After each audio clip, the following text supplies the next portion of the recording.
अस्सलाम वालेकुम class 6. So today we're gonna discuss about sense organ, skin, 5 common system and structure of skin with the help of diagram. So 5 common sense organ includes eye, nose, ear, skin and tongue. So let's discuss about eyes. Eyes is a sense of light. इनके eyes के through हम देख सकते हैं, हम visualize कर सकते हैं, हम focus कर सकते हैं, everything. A good sense of sight is achieved by healthy eyes. कोई भी अगर हम देख रहे हैं किसी भी चीज़ को, किसी भी चीज़ की हम लोग क्लियरेंस जो है वो किसी भी चीज़ की वो उसी वक्त हमें क्लियर होगी जब एक आई जो है वो प्रॉपर हेल्दी होगी. Eyes are the organ of the visual system. अगर हम सिर्फ ये नहीं है कि हम सिर्फ देख रहे हैं, आई क्या करती है, विजुअलाइज करती है, फोकस करती है एवरी ऑब्जेक्ट को. हम डिफ्रेंशिएट कर सकते हैं with the help of eyes की ह्यूमन बींग है, एनिमल्स हैं, बर्ड्स एंड फिशेस है.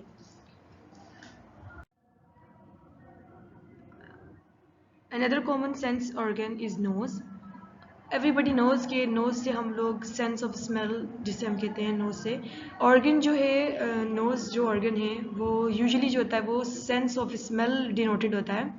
नोज़ में नॉस्ट्रिल्स होते हैं नोज़ के ऊपर जिनके थ्रू हम लोग जो हैं वो सांस लेते हैं. अगर नोज़ में जो नॉस्ट्रिल्स हैं उसके थ्रू हमने सांस लिया. अब एक सिस्टम बता रहे हैं ऑल्फैक्टरी सिस्टम. मतलब ये कि हमारी ओवरऑल बॉडी में 12 क्रेनियल सिस्टम होते हैं. 12 क्रेनियल्स में जो थर्ड होता है, लेकिन जब फर्स्ट होता है वो ऑल्फैक्टरी ऑप्टिक होता है, देन अदर्स होते हैं. जो थर्ड होता है वो ऑल्फैक्टरी होता है. तो ऑल्फैक्टरी यानी कि ऑल्फैक्टरी क्रेनियल नर्व्स होती हैं. ये अल्लाह ताला ने बनाई हुई होती है इंसान के 12 क्रेनियल नर्व जिसकी फर्दर ब्रांचेस होती हैं जो डिफरेंट जगहों पे सप्लाई कर रही होती हैं. तो जो ऑल्फैक्टरी सिस्टम होता है वो रिस्पॉन्सिबल होता है सेंस ऑफ स्मेल के लिए. और वो sense of smell obviously nose में पाई जाती है. तो इसलिए हम नोज़ को ऑल्फैक्टरी ऑर्गन भी कहेंगे, सेंस ऑफ स्मेल भी कहेंगे. यूजली जो होता है ये एनिमल्स जो होती है उनकी sense of smell comparatively humans के बहुत ज़्यादा स्ट्रॉन्ग होती है. लाइक अगर हम किसी भी एनिमल की बात करें कि जहाँ हम देखते हैं कि जहाँ वो देखते हैं कि कोई जानवर मरा हुआ है या फिर जहाँ उनको स्मेल आती है तो वो भाग के फ़ौरन से उस तरफ पहुँच जाती है. यानी कि ह्यूमन से ज़्यादा जो सेंस जो होते हैं बहुत ज़्यादा स्ट्रॉन्ग होते हैं तो वो एनिमल्स के होते हैं. और देन आपकी बुक में लिखा हुआ है कि human beings can smell 1000 of various order and fragrance, but 20,000 से ज़्यादा एक ह्यूमन नोज़ जो है वो स्मेल को आइडेंटिफाई कर सकती है. यानी कि एक टाइम पर आप 20,000 स्मेल को आइडेंटिफाई कर सकते हैं. ये अल्लाह ताला की बहुत बड़ी ब्लेसिंग है कि ह्यूमन जो है वो 20,000 स्मेल्स जो हैं स्मेल कर सकते हैं. Also the nose is also an organ which helps us in the sense of taste. यानी कि ऑब्वियसली अगर हम एक चीज़ स्मेल कर रहे हैं उसके बाद हम वो चीज़ इनटेक कर रहे हैं तो हर चीज़ दूसरी चीज़ से कोरिलेट है.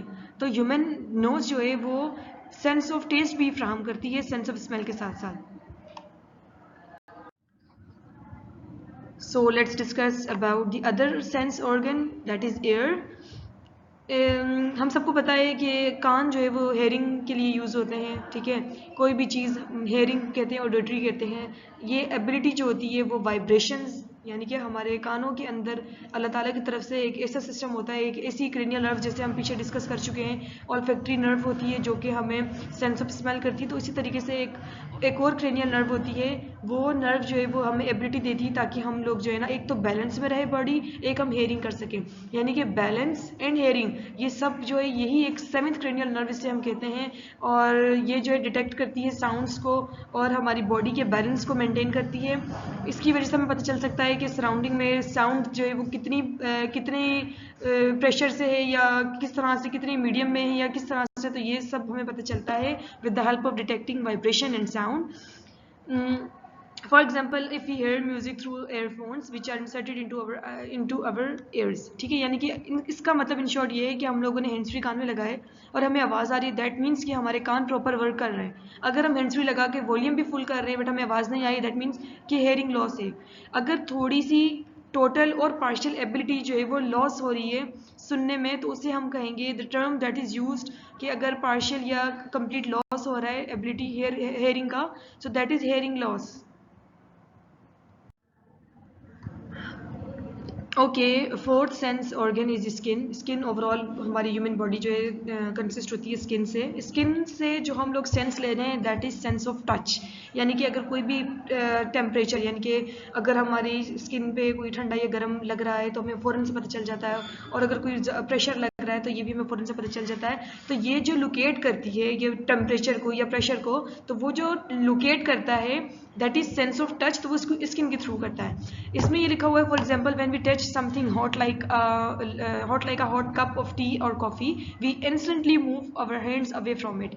ठीक कहा है इन्होंने, that is not wrong, but the thing is कि ये जो हम एकदम से अवे करते हैं ना अपना हाथ, किसी भी ठंडी कोई भी गर्म चीज़ एकदम से हमारे हाथ में लगी और हम एकदम अवे करते हैं, दैट्स रिफ्लेक्सेस।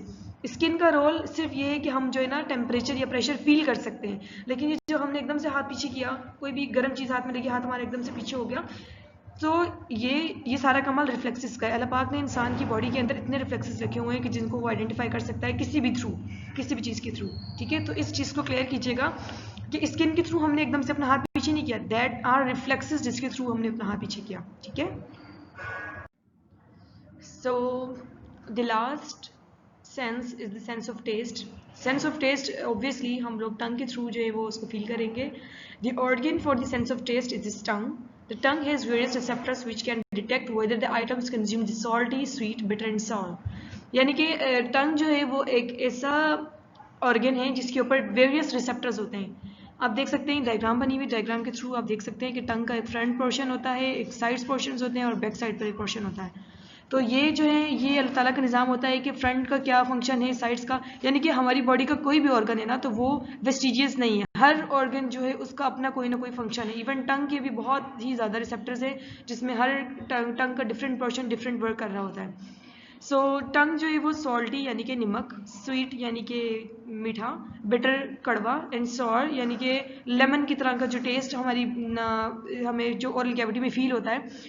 टंग भी जैसे कि हर तरह का फूड जो है उसको आइडेंटिफाई कर सकती है कि हम कौन सा कर रहे हैं, कौन सा कंज्यूम कर रहे हैं, सॉल्टी है, स्वीट है, बिटर है, किस तरह का है। तो जो फ्रंट बिहाइंड पार्ट है, पीछे की तरफ जो है टंग का जो बैक साइड का पार्ट है वो हमेशा डिटेक्ट करता है बिटर टेस्ट, यानी कि कड़वा टेस्ट जो होता है वो टंग के पीछे की तरफ से हमें पता चलता है कि हाँ अब जो हम इनटेक कर रहे हैं, चाहे वो कोई मेडिसिन है, चाहे वो कुछ फूड में है या कुछ भी है वट, तो वो जो back side of the tongue होता है वो आइडेंटिफाई करता है कि टेस्ट जो है वो कड़वा है।